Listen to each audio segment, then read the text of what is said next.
मैं आप सभी को अंतर्राष्ट्रीय योग दिवस की हार्दिक शुभकामनाएं देता हूं।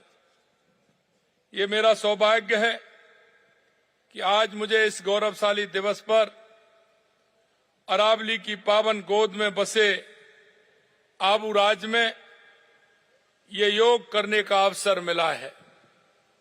आबू राज की ये भूमि अध्यात्म की भूमि है, ये हमारी सांस्कृतिक विरासत की भूमि है, ये प्रकृति और आत्मिक शांति का अद्भुत संगम है। यहाँ की निर्मल वायु, भरपूर हरियाली और आध्यात्मिक वातावरण योग की मूल भावना को साकार करते हैं। साथियों, योग को देश की सीमाओं से परे पहुंचाने का श्रेय हमारे देश के यशस्वी प्रधानमंत्री नरेंद्र मोदी जी को जाता है। उनके दूरदर्शी प्रयासों और वैश्विक कूटनीति की बदौलत ये योग को संयुक्त राष्ट्र से मान्यता मिल सकी है। सितंबर 2014 में संयुक्त राष्ट्र महासभा के अपने पहले संबोधन में प्रधानमंत्री मोदी जी ने दुनिया को योग से परिचित कराया और अंतर्राष्ट्रीय योग दिवस मनाने का आह्वान किया। उनके नेतृत्व में भारत ने संयुक्त राष्ट्र महासभा में प्रस्ताव पेश किया, जिसके बाद संयुक्त राष्ट्र संघ ने हर साल 21 जून को अंतर्राष्ट्रीय योग दिवस के रूप में मनाने की घोषणा की। यह भारत की सांस्कृतिक विरासत, आध्यात्मिक शक्ति और वैश्विक नेतृत्व का सम्मान है। आज योग विश्वव्यापी जन आंदोलन बन चुका है। प्रधानमंत्री श्री नरेंद्र मोदी जी कहते हैं कि जैसे योग शरीर, मन, बुद्धि और आत्मा को जोड़ता है, वैसे ही योग आज विश्व को भी जोड़ रहा है। मेरे भाइयों, अगर हम अपना काम अनुशासन से करते हैं तो अपना दायित्व निभाते हैं, तो ये एक तरह का योग ही होता है। इसी मंत्र को साकार करते हुए योग को अंतर्राष्ट्रीय मान्यता दिलाकर भारत ने सॉफ्ट पावर के रूप में अपनी पहचान बनाई है। साथ ही योग को कर्मयोग से जोड़कर व्यक्ति, समाज और राष्ट्र के तौर पर विकास की शक्ति को कई गुना बढ़ा दिया है।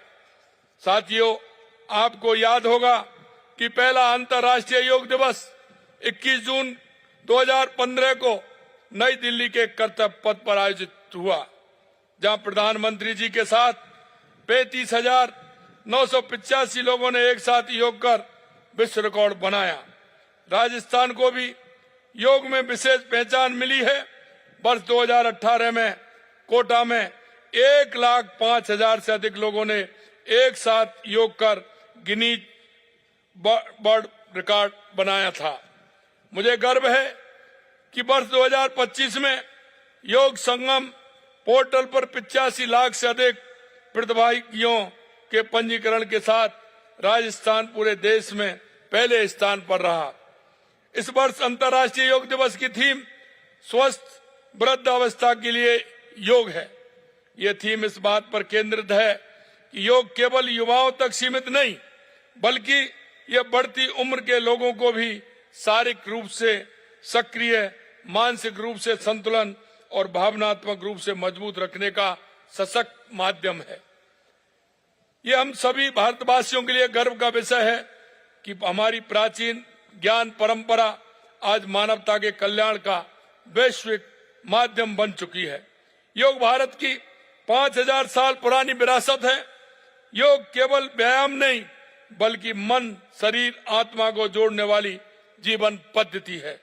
हमारी सनातन परंपरा में योग को जीवन को संतुलन और सफल बनाने का मार्ग माना जाता है। श्रीमद् भागवत गीता में योग को दुखों से मुक्ति का मार्ग बताया गया है। चलिए आगे बढ़ते हैं। पाली में विश्व योग दिवस के अवसर पर लखोटिया गार्डन में जिला स्तरीय भव्य योग कार्यक्रम का आयोजन किया गया। हर साल की तरह इस बार भी 21 जून को पूरे जिले में योग दिवस उत्साह के साथ मनाया गया। कार्यक्रम में कैबिनेट मंत्री जोराराम कुमावत, प्रभारी मंत्री झाबर सिंह खर्रा ने योगाभ्यास कर लोगों को योग के महत्व का संदेश दिया।